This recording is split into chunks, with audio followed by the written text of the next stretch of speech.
दिसत आहे कारंजा उडताना प्रचंड उंच दिसतोय। हा काय महानगरपालिकेने केलेला प्रकल्प नाही, तर पिंपरी चिंचवड महानगरपालिकेच्या जलवाहिन्या शहरातील नागरिकांना पाणी पुरवठा करतात।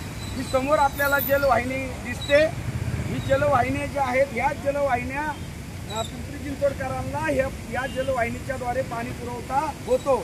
आदित्य बिर्लाच्या लगत उजव्या बाजूला या ठिकाणी पवना नदीच्या बरोबर पात्रामध्ये हे या ठिकाणी पाणी पुरवठा करणाऱ्या जलवाहिनीमध्ये मोठ्या प्रमाणात फूट झालेली आहे आणि त्यातून हजारो लिटर पाणी वाया जाते। मागच्या अर्ध्या पाऊण तासापासून हे पाणी अशा पद्धतीने वाहते।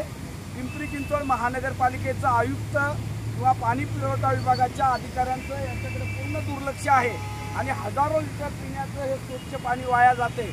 महानगरपालिकेचे आयुक्त श्रावण हार्डीकर, पाणी पुरवठा विभागाचे संबंधित अधिकारी यांनी तात्काळ याची दखल घेऊन हे या पाण्याच्या वाहिन्या बंद कराव्यात आणि त्याची संपूर्ण दुरुस्ती करावी आणि हे वाया जाणारं पाणी वाचवावं, अशा प्रकारची आमची मागणी आहे।